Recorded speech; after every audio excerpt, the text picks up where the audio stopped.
Conversations with Tyler is produced by the Mercatus Center at George Mason University, bridging the gap between academic ideas and real-world problems.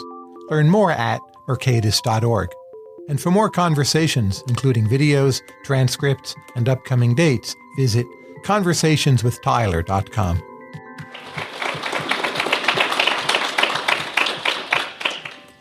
I'm honored here to be chatting with Sujatha. In my view, her book, Ants Among Elephants, is one of the most important of this year. Let me start with a simple question of definition. Define for us all, just very quickly, Dalits, untouchables, and scheduled castes. And Harijan. All these words are words for untouchable depending on the political era. Dalit is the latest politically correct term for untouchable, which is also accepted by untouchables. And is it correct to say that about 1/6 of India is Dalit? Mm-hmm. Now give us an example of segregation through the caste system as it would affect Dalits. The word is untouchables. That is the neutral, matter-of-fact, politically neutral word. And it is all in the word. They're not to be touched. If you touch them, you're polluted and you have to cleanse yourself. And so segregation is the most prominent issue for untouchables. They're not allowed to live inside the village. Actually, all castes, they have their own colonies. They don't mingle.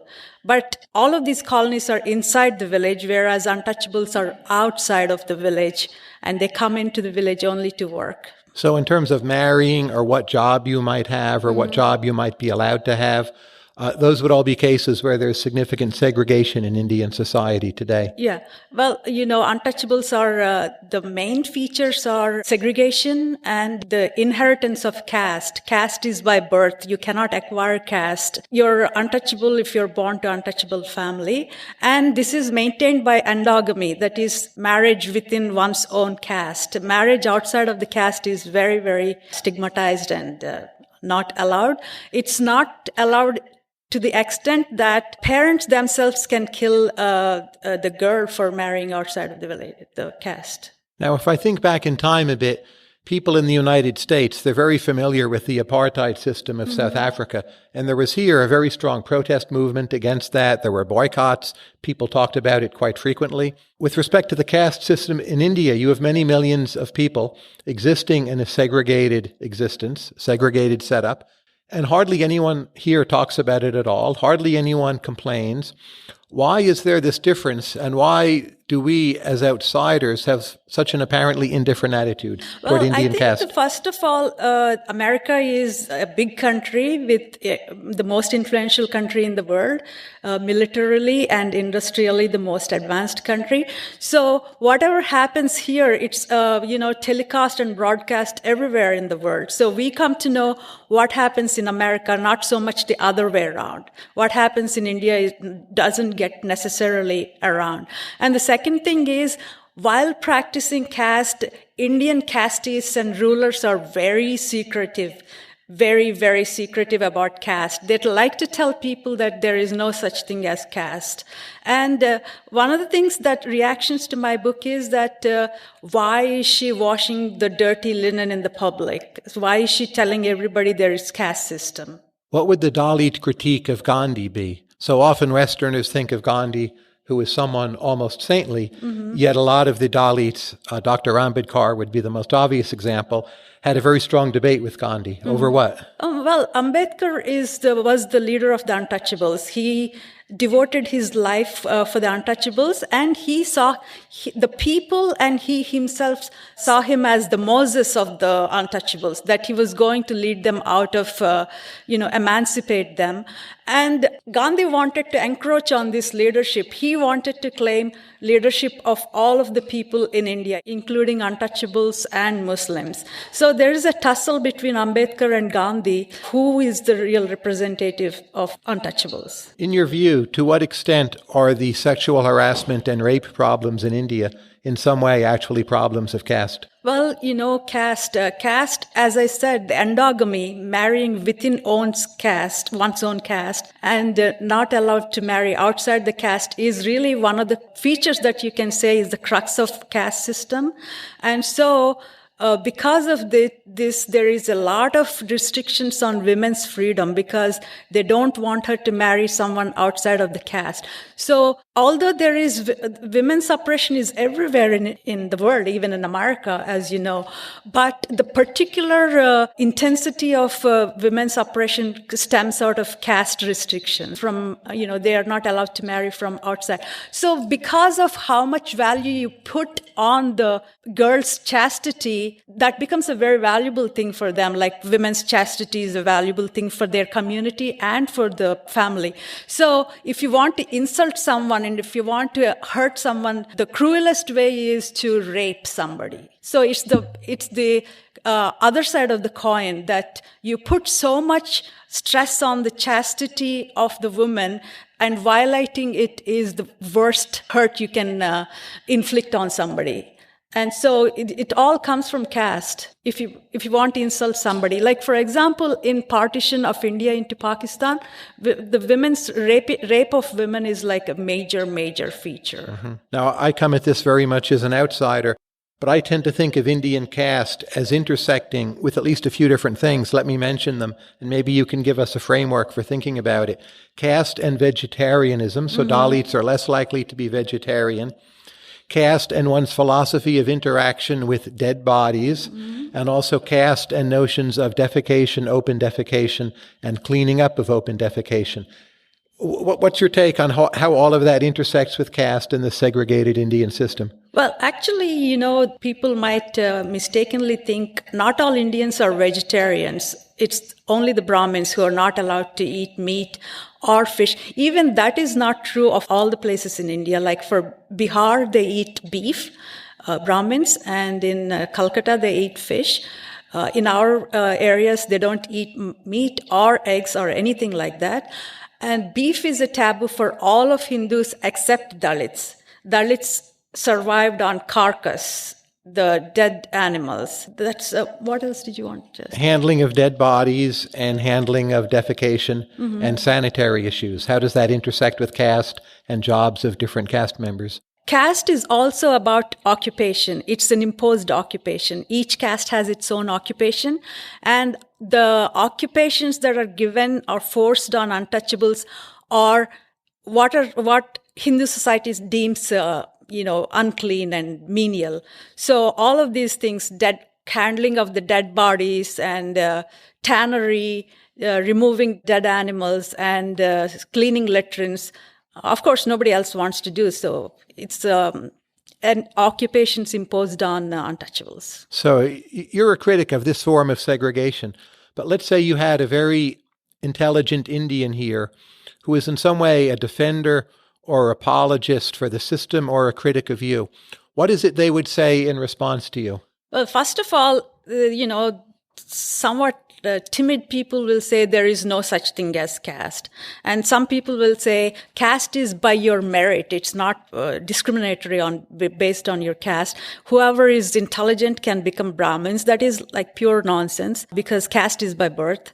And some people actually, like the person in your blog says that caste gives color to society, like different castes make it interesting. So why doesn't he want to be an untouchable for a change, if that's what he wants? One person said to me, tell me if you agree or not, caste mostly disappears when you move to an Indian city. That is not true. I mean, caste is basically a village-based institution. That's where it is most rigorously practiced.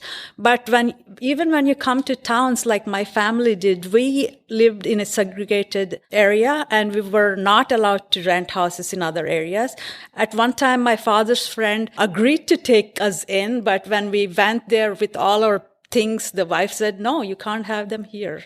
So let's say you belong to one of the lower castes and you or your family, you decide to convert to Christianity, to Buddhism, as Dr. Ambedkar did, to Islam, to Sikhism. What then happens? Does caste go away? No, it doesn't. There is a confusion introduced in the caste system because people think Hinduism is casteism. It's in a way right because Hinduism is a tailor-made religion. And as one anthropologist said, it's a mysticism, but Basically, it's a system to prop up caste system. It tells you the rules for untouchables and for women. That is all Hinduism is about. Shorn of mysticism, it's a prop for caste system. And so the caste system is a social issue, but the religion coincides with the social. That's why it looks like it's a religious issue. It's not actually a religious issue. Therefore, when people convert to other religions, hoping that they will not be untouchables anymore, they will be disappointed because there is casteism in Christians and Dalits and Sikhs and any other religion in India. It's a social issue. Does Facebook make the caste system worse because maybe it's harder to move to another village and pretend you don't know anyone from your old caste? I can't comment on that very much, but I mean, I don't think it makes it any more difficult. It's already difficult enough, How would you think analytically about the forces that keep the caste system in place? As you know, Article 17 of the Indian Constitution, it at least nominally outlaws caste. The Indian president, not the most important office as here, but it's been a Dalit as president. Legally, there's a system of reservations that's in some ways similar to our affirmative action to give Dalits preferential treatment for some kinds of government jobs or posts in schools. Given those forces pushing against caste, what is keeping caste segregation in place? Well, caste is basically, it stems out of economic system. It stems out of occupation. It stems out of what job you do in the society. So as long as the production is organized in such a way that you want a certain group of people always be available to do menial work and do the hard work. If the economic system requires that, then the forces will try to keep untouchables in their place so that they can be used as laborers. So it does not go away unless the system of the economic system and the system of production are radically changed. So let's say you come to the United States as you did at age 26, and there are a large number of Indians in the United States, including, of course, in New York, New Jersey. How much does the caste system persist here in this country amongst Indians?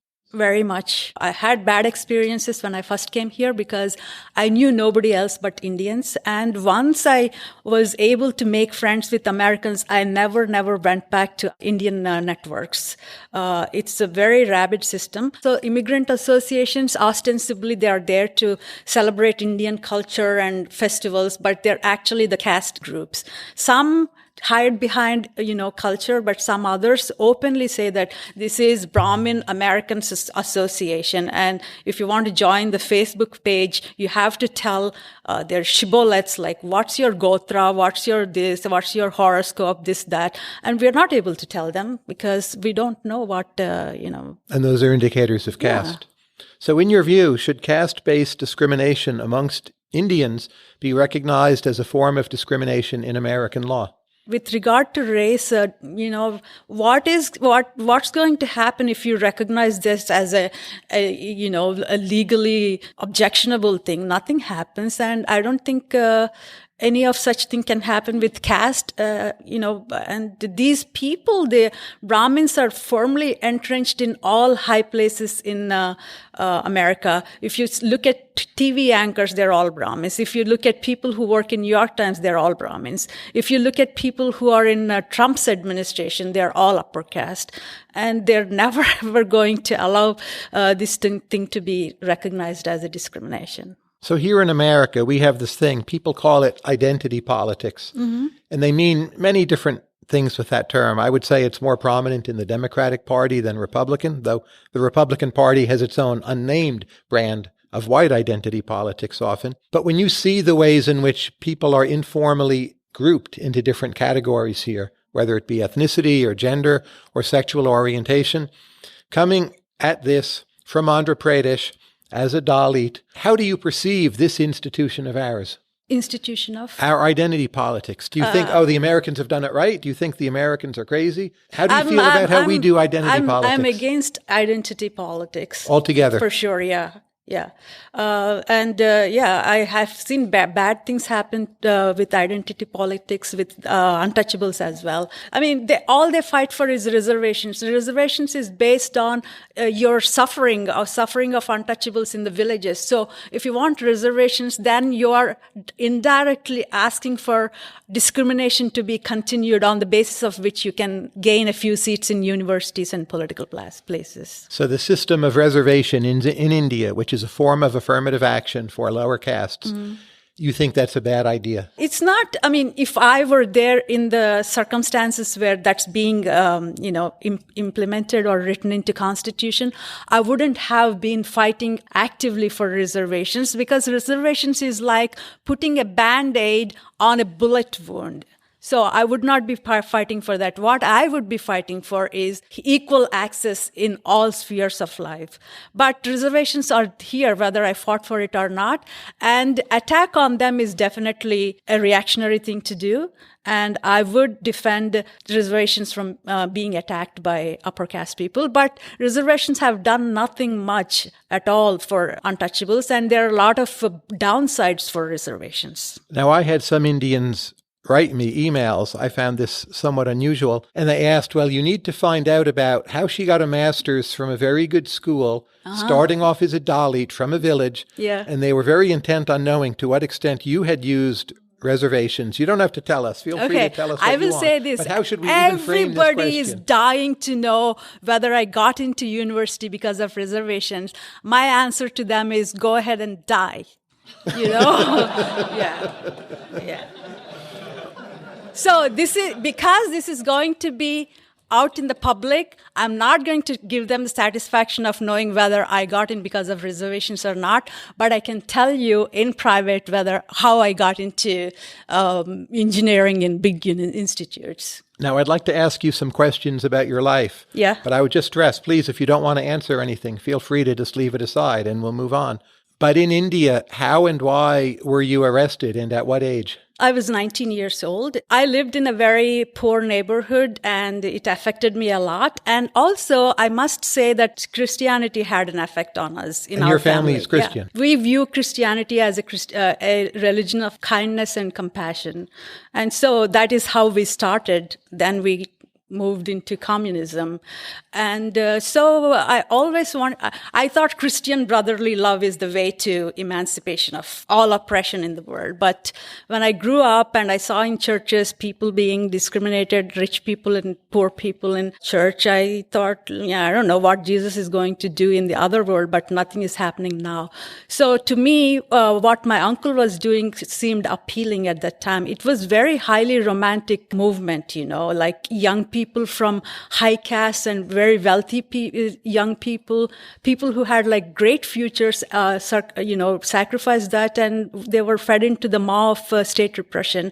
And I was one of them. Like, I wanted to do something for the people. What was it like being in prison after you were arrested? I really went blank, After I got arrested, I really went blank.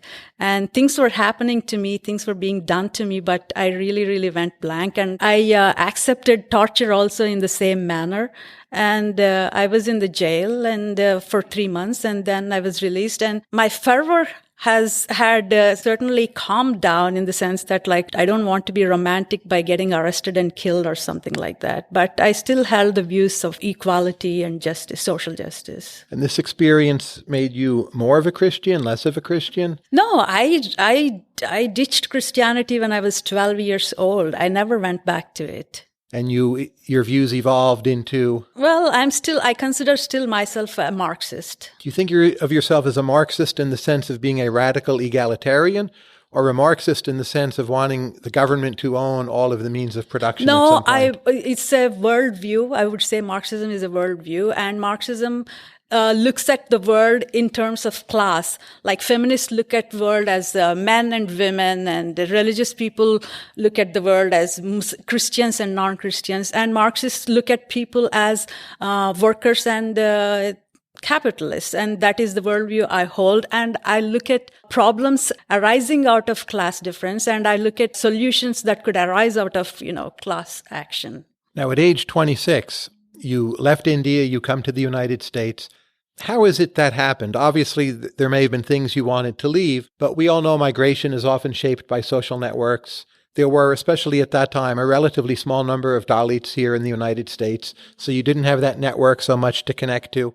You're from a village in India. What sort of mentally, emotionally brought you to coming to this country? Well, everybody loves to be in America. There are people who go like mental about wanting to go to America. So I'm not an exception. But my idea of coming here is to be more free. Women are very, very, very repressed in India compared to here. Like I was the first. People call me the first woman to be riding a bicycle in my town, but I'm really not the first one. There are two other girls, but they're like close their legs like this and like pedal like that. I used to pedal like a man, and there is not much scope for people like me to be in India. If you want to be free and nonchalant and carefree like guys. There's no scope there. So that my main thing is to be free and intellectually free and, free to pursue culture. And even reading books is like, why is a woman reading books, So for me, coming to America means a lot of social freedom. And when you came here expecting some kind of freedom, what was your biggest surprise? Biggest surprise? Because you hadn't visited before, right? You just came. It was this huge decision with your life. Right. You're staking this huge move on a notion of freedom. And you come here. This is, of course, not in every way a free country. It's far from perfect. I fear we may have disappointed you in some ways. But what was your biggest surprise? I can't think of anything, but I used to think all old people that are by themselves, going around by themselves, are like beggars because old women don't go out by themselves. So I used to give money to these rich old women. Despite their like brooches and Now, you mentioned a moment ago you had, broadly speaking, a Marxist view. As I'm sure you know, there's a whole intellectual movement of pro-capitalist Dalits. Chandraban Prasad would be one of them. And what do you think of them and where do you differ? That particular person, Chandraban Prasad, he makes me puke. Tell us why. He was in the same Radical Students Union as I was, even though much older than me. And he went to JNU, which is like the highest university in India for humanities. Mm-hmm. And he studied something or the other, sociology or something. And the knowledge that he gained from being in RSU, Radical Students Union, and what he studied made him a good person to defect and, become a mouthpiece for, Dalit entrepreneurship and Dalit capitalism. Right. Yeah. And Dalit capitalists, there are a few. There were none before.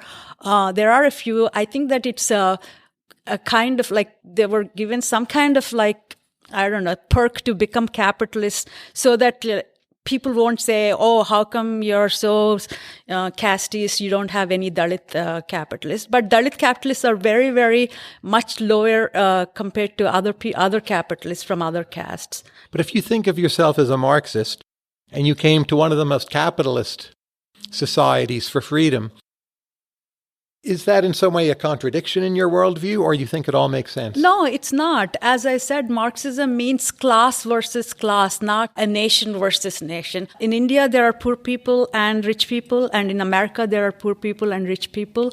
And why is it some sort of defection if I came here? I came here not to become a capitalist. You've had 2 jobs here, or at least 2 jobs. One, you worked in the financial sector for the Bank of New York for a while, I believe until 2009. And now you're a conductor of subway trains for the MTA in New York City. Which of those 2 jobs have you enjoyed more? I would say MTA job because in Bank of New York, I was making much more money. Even in 2009, I was making like almost 3 times what I make in MTA. And then I have like unlimited sick leave and personal days and 5 weeks vacation and stock options and things like that. But the people are really so boring and uncosmopolitan, you know. Yeah. They're such narrow-minded people that I had this figurine of Darwin on my desk, and this guy was glaring at me because he's a Catholic. Charles Darwin. Yeah. Yes. And we're not like that in MTA. We are very open and very passionate. We are much more cosmopolitan. We discuss things openly and uninhibitedly, and yet at the same time, we don't hurt each other. And you wrote your book, Ants Among Elephants, while you had this full-time job as a subway conductor for the MTA. And you wrote it during the evening, or what kind of hours did you have? When did you write? How did you do it? Actually, I didn't do it. That's why it took 10 years. 10 years. And then I grew up in a family where there are always 25 people milling around in the house. So we were like sitting on the steps of the house trying to concentrate. So I never sat at a desk. So now it is how I work. I cannot work at a desk in silence and in my privacy and things like that. I work while commuting on the train, and I used to work during breaks at work like that. And the break, you're literally on the train, right? You're not in an office. No. In the beginning, the beginners are called extra, meaning that they're sitting there, and if somebody got sick or they have to go home, they will jump in and take their job. So half the time we're just sitting around for 8 hours and going home, and half the time we're taking over for somebody else. So I always used to carry a computer with me. Yes. And one of the names I have is a computer girl, apart from Hindu conductor. Okay. Yeah. What is it about the MTA that attracts so many interesting people? It's very multiracial workforce, not so much from Western Europe, but all the other colored countries and Eastern Europe people, they are there. They bring in their own experience and they talk about it in crew rooms, and it's just more entertaining. And for me, the thing is that I was working in Bank of New York writing programs, and I had no idea what it was I was writing programs for. Right. I should have known, but I didn't really care. But now I know what I'm doing is how it's affecting. We're taking people from point A to point B where they want to go.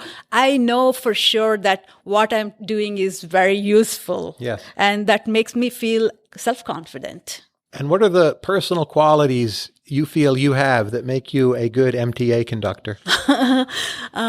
Well, it's a very, very strict job. It's like run on military kind of, lines. If you have to be there at 20:32, then you have to be there at 20:32. It's all very difficult for me, but I really like I'm pleasant when I'm helping people, and I'm conscientious to help people, not say, get away from me. Mm-hmm. I don't know. I mean, yeah. I don't know. I mean, I like to be a good coworker rather than a good conductor. Okay. Yeah. In these interviews, there's always a segment in the middle called overrated versus underrated. Oh, yeah, I know, yeah. And I'm going to toss out some mentions. And again, you're free to pass if you don't want to comment on them. But I'll say a few things and you tell us if it's overrated or underrated. Okay. In Manhattan, the cluster of Indian restaurants at about Lexington and 28th Street. Yeah. Overrated or underrated? Normally rated. Normally rated. Yeah. But I would say that all the restaurants on 6th Avenue, like that St. Mark's, yes. They're all trash. I agree. Yeah. There's not one I would want to eat in. No, yeah. And Jackson Heights in Queens for Indian food, overrated or underrated? Underrated. Okay, still you think? Yeah. Bob Dylan. Underrated. Why? I like Bob Dylan. Yes. I like him a lot. Yeah. And why do you like him? I don't know. That's what I grew up with. We got all the music and movies 10 years after you have them. So even though I wasn't from the Beatles and Bob Dylan times, that's what we got. And when I was growing up, and it really fascinated me that someone who's singing nasally can be a popular writer, singer, Yeah. What is it from Bob Dylan? What song, what album, what something had the most impact on you? God, my memory fails me. Actually, his post in his Christian era. Yes. He has that name, Man Gave Name to All the Animals. Yes. I love that song. Okay. Yeah. Now, in Dalit music, there's something called Dapu music. Yeah. And some of it uses leather. It has a lot of percussion. Overrated or underrated? Underrated. Yes? Yeah. And what's special about it? The drum is used for calling people to a village meeting. Yes? So it's the job of a particular untouchable caste. I don't know, they play very well. It's like amazing. I don't know. You did, of course, leave India, but what for you about India is most underrated? Vegetables grown naturally and fruits grown naturally. They're all disappearing now. Yeah. The A train. I don't mean the song, Take the A Train. I mean the A train. It cuts through such an amazing swath of history of New York, Manhattan, Brooklyn, different social classes, different economic classes. The A train, overrated or underrated? Underrated. Underrated, I agree. The Indian scheme of biometric identification.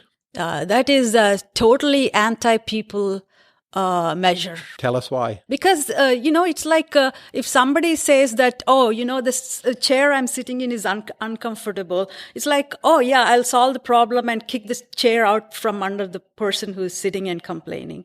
So people don't have very low literacy rates. And how are they able to do these things? People are just dying because they have to have minimum balance in the bank and they don't know how to open bank accounts. And their money is taken away. I'm sorry. I think I'm digressing, but this whole digressing technology, is fine. Yeah, this whole technology thing is, it's under the thing of ostensibly, it's like to streamline the system and to curb corruption and to bring everybody into the mainstream. That is nonsense. It's all about exploitation. Used to be like giving people low wages, but now the exploitation is taking back what they already have. But let's say I'm a technocrat. I look at Indian aid to the poor. A lot of it is in kind, in the form of food. A high percentage of the food rots. And I say, we're going to scan everyone's identity biometrically and just send them cash. What will go wrong from doing that? Give cash to people instead to of their food? bank accounts electronically rather than giving them in-kind food aid. Is that more efficient? Are you worried about the loss of privacy? Are you worried about some kind of autocratic control from having information very exact about everyone's identity? Privacy and all this thing is a big concern, but the concern really is that all these measures are now, there was one measure, I think it's called demonetization. Yes. They scrapped 500 rupee bills and 1,000 bills. And so all these small time business people, tea vendors, they're all like just overnight, they lost all their money. Yes. They keep their money in their houses. There's a woman in our neighborhood. She sold her house and she's going to live on her money. And she kept all the money in $500 bills in the house. And as soon as this thing was announced and she was told that your money is nothing but paper. Mm-hmm. She died of heart attack, and it's not an isolated incident. Like hundreds of people died of this demonetization. So you're critical of the current regime in India? Yes. Yeah. They first stripped the farmers of their lands and let them die. So far, 450,000 farmers killed themselves, suicides. And now they turned their focus on small business people, and now they're pauperized. Williamsburg, Brooklyn, overrated or underrated? Overrated. Why? Because I don't really identify with the crowd there. Uh-huh. Yeah. And I think, hipsters is just in clothes and stuff, but not in attitude. So they're conformists, ultimately. Yeah. And what's like a special, cherished, treasured part of New York for you that maybe not everyone knows about? Where I live, Bay Ridge. Bay Ridge. And what makes that special? There are different kinds of immigrant groups, Arabs and Bangladeshis and Spanish people. And it used to be Greek and Irish, and now Indians. And it's a very safe place. And we have like restaurants from, different parts of the world. Everything is close by and things like that. What is the hardest part about your job as an MTA conductor? Oh, yeah. The hardest part is like you cannot take days off. You have to apply 20 days before to get a day off. And there's limited sick leave, presumably? Yes, yeah. What's the strangest use you've ever heard of or seen for a New York subway car? Strangest use? No, I can't think of anything right now. Is the L line the best subway for getting to Brooklyn from Midtown? Yes. From where to The Midtown? L line, say Canarsie to 8th Avenue. Would you take the L line? Yes, definitely. Absolutely. Yeah. It used to be called the double L line when I was a kid. I was shocked to learn it's now the L line. I don't know why they did that. For me, that's very confusing. But I don't actually take the subway much at all. If you were to describe to us your take, what's going on in India now? So if I were to ask a neoliberal, they would say something like, well, Modi, he's trying to be a reformer. Maybe he doesn't have the will. Maybe the special interest groups are interfering. He's not getting much reform done. Things are progressing in fits and starts, but there's no great, wonderful turnaround, but India is still growing. This is a country we should be positive about. That would be a normal sort of neoliberal take I would hear from a lot of people, say in the investment community. But your overall take on where India is now and where it's headed, how would you put your alternate version of what's going on? India, it's not under Modi that these bad things are happening. They have been started by Congress, the so-called Liberal Party, which I would compare to probably the Democratic Party here. They have started all these measures themselves in 1991 after the market liberalization. And Modi is shoving them down our throats. And, Congress probably had some kind of hesitation in imposing these measures. But that's why India, I guess, needed somebody like a guy like Modi, who can just terrorize people into accepting these things. And in India, I don't know for whom it's developing, but for the majority of people, it's going down. And I can say from my point of view, there may be some Ambanis and Adanis that are profiting from it, but everybody else is losing. If you think of the Bengali intellectual class from India, do you think of that itself as yet another caste creation, like a caste club? Yeah. Bengal is like the Renaissance of India, and they consider themselves culturally superior, like the French think of themselves in Europe. And they're very proud about that. Yeah. If you think of By the way, I think that the French are still lying on the laurels of French Revolution. It's long gone, and they have nothing else to show for it now. If you think of the Indian Communist Party, would you consider that to also be, in some sense, fundamentally a caste creation?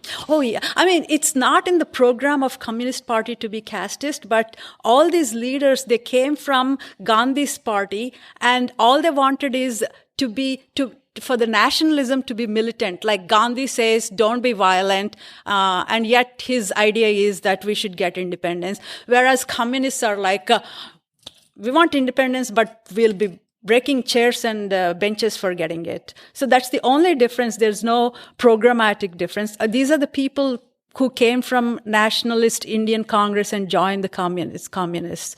And they bring along with them their caste attitudes.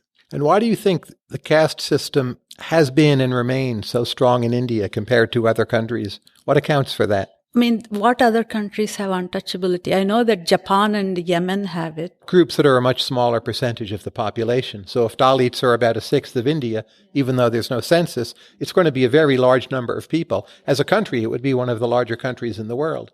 So to have untouchability on such a scale, persisting for so long, what is it about India that you think has led to that? Well, I'm not a social scientist, but I can only guess from what I read. I think that there's some special geographical, climatic conditions that necessitated for some caste system to be there, to division of labor. Because if land is everybody, there's an example in Australia when people went from England to colonize. People went there and some people were taken as the servants there, and servants soon found land of their own and they were no longer servants. So that's the case in India. So people had to be forced into a caste system. Some Indians have claimed to me that very often the intermediate classes oppress the lower classes more than the Brahmins do. Would you agree? Yeah, I do. There's also a series of claims made, even within untouchability, that there are significant distinctions. So many Indians will say, well, the Mallas oppress the Mandigas, and that's as bad an oppression problem as the problems across castes. Would you agree with that? No, I don't. Because these divisions were created by, we were not aware of, there are caste divisions, but we all consider ourselves as untouchables. We didn't think that we have to steal from them or deprive from them. But this is, reservations is there to give chances for untouchables, but there are so many things that undermine this. So one of the things that they do is divide untouchables and make them fight over the common reserved seats. Now, we've been talking a lot about some fairly general issues, but most of your book actually is a very particular tale of your family, tale of your uncle, tale of your mother, tale of other relatives. You appear in the story toward the end as a young girl. But let me just ask you a few questions about that story. It's not possible to recount the entire story here, but if you think back on your uncle, who was a famous and very influential revolutionary, what is your most touching memory of your uncle that you have? Well, actually, I didn't see my uncle until just before I came here. I never saw him before. Touching moment. So I can't say that, but... because he was in hiding, right? Yeah, he was in hiding. So you were uncovering ex post this long history of his, and you barely knew him. Yeah. Yeah. Your most touching memory of your mother? I don't know. When I was arrested, she was very worried. She said, I wish I could take you back into my womb. So, Yeah. And you have siblings, right? Yeah. Are they in India? Do they live here? My sister lives here in Long Island. She is a physician. Yes. And my brother is in Canada. He's a chemical engineer. He works as a technology consultant for oil companies. So the children in your family, they've been very successful. What is it in your upbringing that you would attribute that to? That there's three of you, doing great in different ways. Yeah. What's the ultimate source of that success? I think that, India provided narrow windows of opportunity for untouchables. And it's like we were driving in a car and all the lights were turning green just in time. So the missionaries were one such opportunities. They came in my great-grandmother's time. So she was able to get educated because of missionaries. And my parents' generation, they got educated because it's all the whole fervor of, just got independence. People are more liberal towards others. And in my generation, I had the benefit of 2 generations behind me in the tradition of education. I like the story very much in the book where your mother is trying to feed you cornflakes and you're rebelling. Yeah. How did she bring you all up? What was her philosophy of parenting? Well, she wanted us to go to school and get educated. They're against humanities. They think that if one day there will be a revolution, you're required to teach something else other than what is a fact, like in history or something like that. But if it's science, it's going to stay irrespective of what society you're in. And as the years pass, do you view your own thought as becoming more radical or more conservative, and why? More radical, but, I refrain from talking about Obama or feminism, Black Lives Matter. There are certain things that I don't want to talk about because they sound like conservative views. But I am radical. So you think that what we here consider radical is actually conservative, and this is like a grand American illusion of some kind? I'm sorry, what? Well, you said there are things you don't want to talk about. Yeah, because I will alienate people. People read this book and they think that, she's automatically going to be a feminist. She's automatically going to be a supporter of Democratic Party. She's automatically an admirer of Obama, which I'm not. And what is that? And this will alienate people. So that's why I'm afraid of saying these things outside. If you think about these aspects in American society that you're unhappy about, what would your critique consist of? So if you don't like Obama or you're unhappy with some parts of feminism or Black Lives Matter, how would you articulate your critique? Well, the Democrats and the Republicans, by and large, they have the same interests. And the Democrats act like they're liberal. They act like they're for women's rights, they're for gay rights and things like that. But on the whole, they are the same. And Obama here comes and he's pretending to be such a great guy. This guy wrote a book called We Were in Power for 8 Years. who is in power for 8 years? I don't understand that. And all these policies that the Democrats have, those are the same things that Trump is doing. Like Obamacare is his biggest thing. What is it? Like without pre-existing condition insurance. Apart from that, I don't see any benefit from it, The final question before I let all of you ask questions. But after all the years now you've lived here, are you optimistic about this country? And if so, why or why not? When Trump came to power, people were all saying that, oh my God, we're doomed and stuff like that.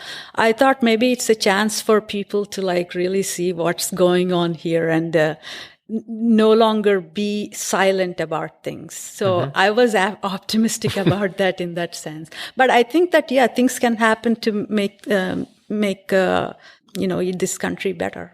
Sujatha, thank you very much. I'm a huge fan of you and your book. Thank you. Thank you. We now move to questions. Again, keep in mind this will be recorded and made public. So artificial intelligence, analyzing voice, is a science that will progress.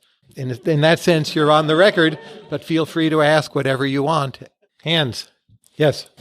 So if you, as a thought experiment, were the Prime Minister of India or had sort of a very large political influence over India, what is it that you would do to fight the caste system or to fight against segregation? Governments, they preside over a certain society. So even if I become the Prime Minister of India, I can't do anything about caste system, being in a government that rules the same kind of society. The society has to be changed, not the government. Yes, Kate. Have you been to Washington, D.C.? No, not really. Would you like to go to Washington, D.C.? Yeah, I suppose, yeah. We'd be happy to host you if you ever come down. Okay. Yes. I suppose just as a follow-up to the question of if it isn't a government that can change the society, what would you do if you had a societal influence? Do you think it's through charitable organizations or education or? Charitable organization and education, they're all within the same framework. I would have to say things that I may be hesitant to say, but the social structure has to be basically, smashed and rebuilt on a collectivized basis. Everything should be run agriculture should be collectivized and industry should be under the state and foreign policy should be monopoly of the state. Yes. So when people ask you where you're from, how do you respond to that question? If foreigners ask me, I will say I'm from India. But if Indians ask me, I have to say which state and what caste. And would an Indian you would meet, say, in Manhattan, would that person know right away that you're an untouchable? One thing is that most of the Christians, except Syrian Christians and some Catholic Christians in Goa, Christians are untouchables. So immediately the lack of forehead dot tells them that I'm an untouchable. And also, there's a study Indians are genetically same, but apparently you could tell when the endogamy began.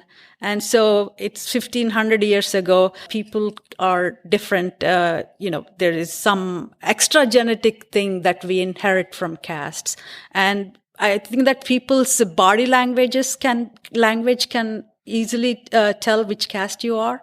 And when I came here, people would always constantly ask me if I'm walking on the street, why are you sad? Smile. Life is not that bad and things like that. I didn't think that I was sad, but everybody was saying that. And other people used to think, why are you so anxious? Just calm down and things like that, So as far as untouchables are concerned and Brahmins are concerned, you can tell from the body language itself who you are. There's a Russian philosophy that if you walk around smiling, you must be a fool. Next question. Yes? I'm wondering if you think that your perception of caste system might be affected by which caste you're from. If you're a Brahmin, maybe you don't feel the effects of the system that much and would not be... That's true, yeah. I mean, Brahmins like caste system. This guy on your blog was saying, like casteism is very, very good and probably they should adopt it for American society. Wasn't he saying that? I think he was implying it at least. Yeah. Next question. Yes. So you don't think very highly of Obama. Are there any American politicians who you admire or at least think are doing something useful? No. If you had in the room an American who had never been to India, but was planning a trip to India just to learn, discover, also enjoy, what advice would you give them for how they should do that trip? I can go with the mundane things that don't eat anything that's not cooked.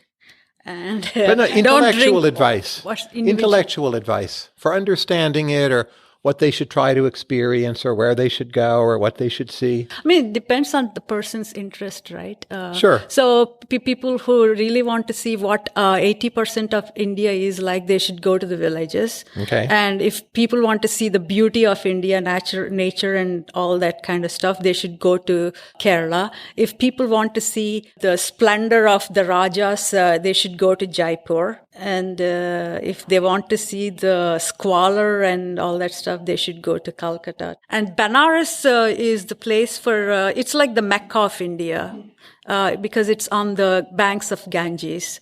And you can look at it in two different ways. Like Brahmins will have like such ecstatic experience when they go there. But at the same time, other people go there, they will see the filth and how polluted the river is. And, so that's there.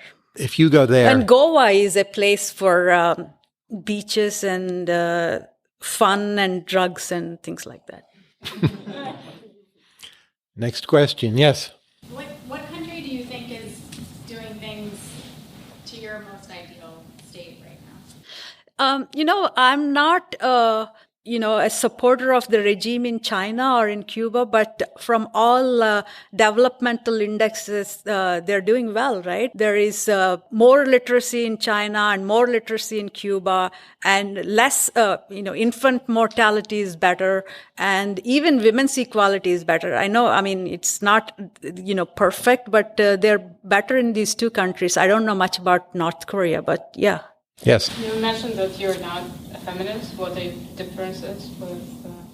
Feminists basically look as the world as divided between men and women, and I don't think that. And feminists have, lately have become such a force for backwardness in the sense that, like, for example, the burqa and the Muslim women in Europe, they want to rip the burqa off because burqa is, a symbol of women's oppression. But they don't see, you can't just do like that, The point is you give the choice to the people to wear the burqa or not wear the burqa, but not like you forcibly take the burqa off.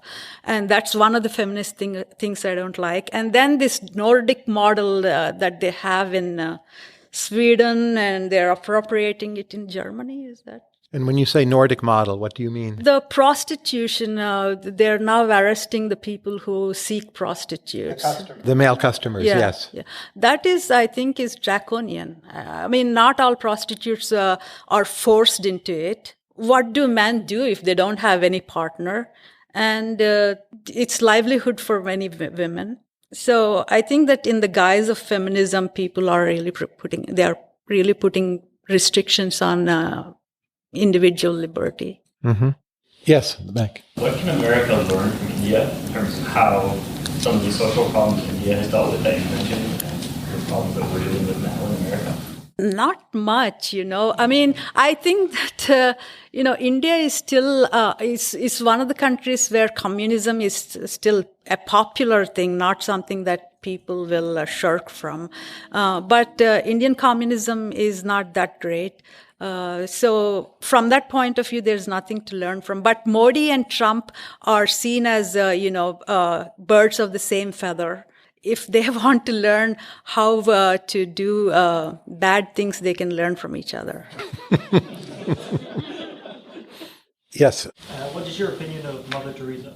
The whole Christian missionary thing, it is part of white man's burden, bring, a prop for colonization. But people who joined those missionaries, the white people who joined those missionaries, not all of them are like aware that, we are going there to get people support for our colonizers. There are people who are sincerely there to help people. And Mother Teresa, I don't know what her grand scheme was, but she really did a lot of good things in India, and she is now a big target for Hindutva people. They say that she is an agent of imperialism, agent of colonialism. She's someone who's spoiling Indian culture, trying to convert people into Christianity. She's a devil, and she doesn't deserve to be canonized and things like that. Mother Teresa is a big target for Hindutva people. I don't have, she did good things for us. I mean, she may have some other ideas, but they're not perceived by us. What we perceived is she did a lot of good things. Next question, yes.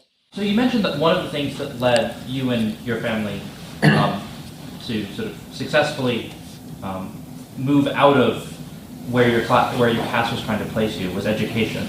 Yeah. To what extent do you think what role do you think education has in refiguring the social system, the caste system, on a larger scale, or is it a thing that could only be possible for a few? Ambedkar's slogan is educate, organize, and agitate. This is a big thing for untouchables. They think that their emancipation lies in getting educated, but maybe true, but they are, after education, they're not getting jobs. What can they do with education if there are no jobs?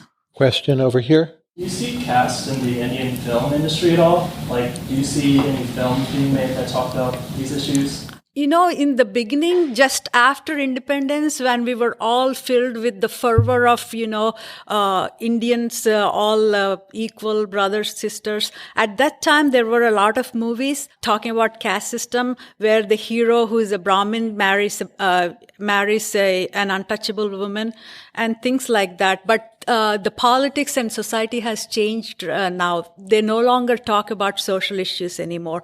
There used to be films about dowry system. There used to be films about laborers. There used to be films about untouchability. But now it's not that. Actually, the film Bahubali, which probably you heard of, right? It's like highest grossing Indian film or something like that. It's like through and through caste film. It talks as if like they say that like there are certain people born to rule and certain people who are born to be ruled. It's just outright casteist film. Are there major Bollywood actors and actresses who are Dalits? No. Next question. A question, do your family members share your political views at this point, like your family members who are in the United States and Canada? Actually, the only relation I have with my family members is political views. If we have to connect on familial links, we will always be fighting and killing each other. All that we talk about with my mother is politics and untouchability and caste and Modi and things like that. It's the same thing with my sister also. This is where we connect. Otherwise, we are like enemies. But my brother, we are completely alienated from each other. Firstly, because he goes to church now, we never used to go to church before. And he's into this, Iacocca, is there a name? Iacocca? Yeah. Lee Iacocca? Yeah. The former Chrysler chairman? Yeah. He reads that kind of books. Management books. Yeah. He's into that kind of stuff. So you don't? No. No. He read Freakonomics and he liked it. Yes. I don't relate to that stuff. Mm-hmm. So, yeah.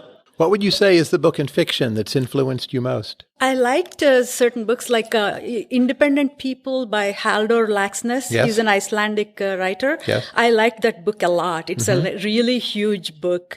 And I think that they categorize it as social realism. I liked it a lot. And then As for nonfiction, I read this book, A Hindu Holiday, Yes. by J.R. Ackerley. He went to India in 1920s and spent some time there. That's really hilarious and well-written book. I like that. As for comedy, there is Amanda Filipacchi.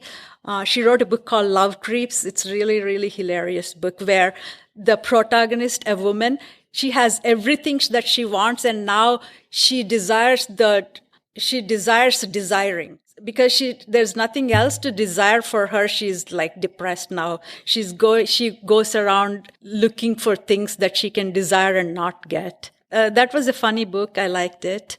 Chester Himes is a black writer. Sure, yes.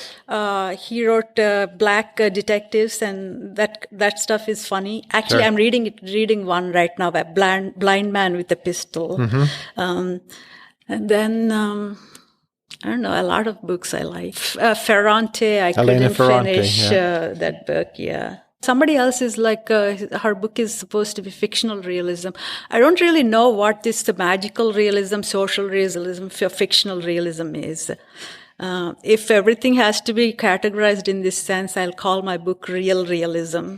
And for the future, is there anything you could tell us about what you're thinking or what you're planning in terms of further writing or expressing your ideas more? There is, you know that people with my kind of like views, they don't get published in New York Times and things like that. So that's out for me.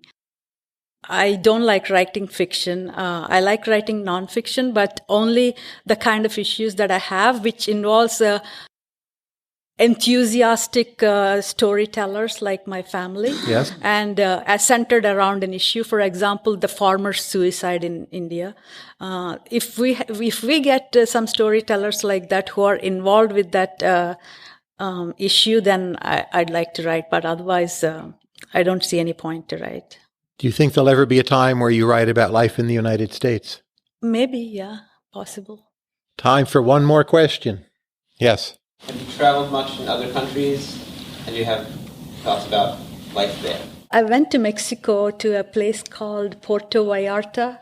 It's actually a friend had a medical conference. I tagged along and they were having this huge conference and I was sitting in the middle and typing away, writing my book, yeah. I went to Mexico. I didn't see much of it. It's a beach place. And then recently I went to Czech Republic. People are really not that very interesting to talk to and interact with. And for them, Americans are really a huge deal. It's like some movie stars or something like that. And people are still, missing things from the socialist days. How things were better. I think that beggars there, it's a new thing for people to beg. So they don't really know how to beg. They just supplicate entirely on the ground. They don't look up, they just do like this. I found it very strange, And then, Barcelona. I went to Barcelona. So what do you think of that? It's good. It's good, yeah. Yeah. On that note, Sujatha Gidla, thank you very much.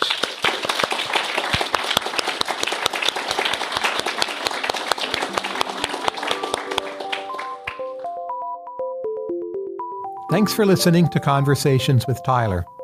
You can subscribe to the podcast in iTunes, Stitcher, or your favorite podcast app. And if you like this podcast, please consider rating it on iTunes and leaving a review. This helps other people find the show.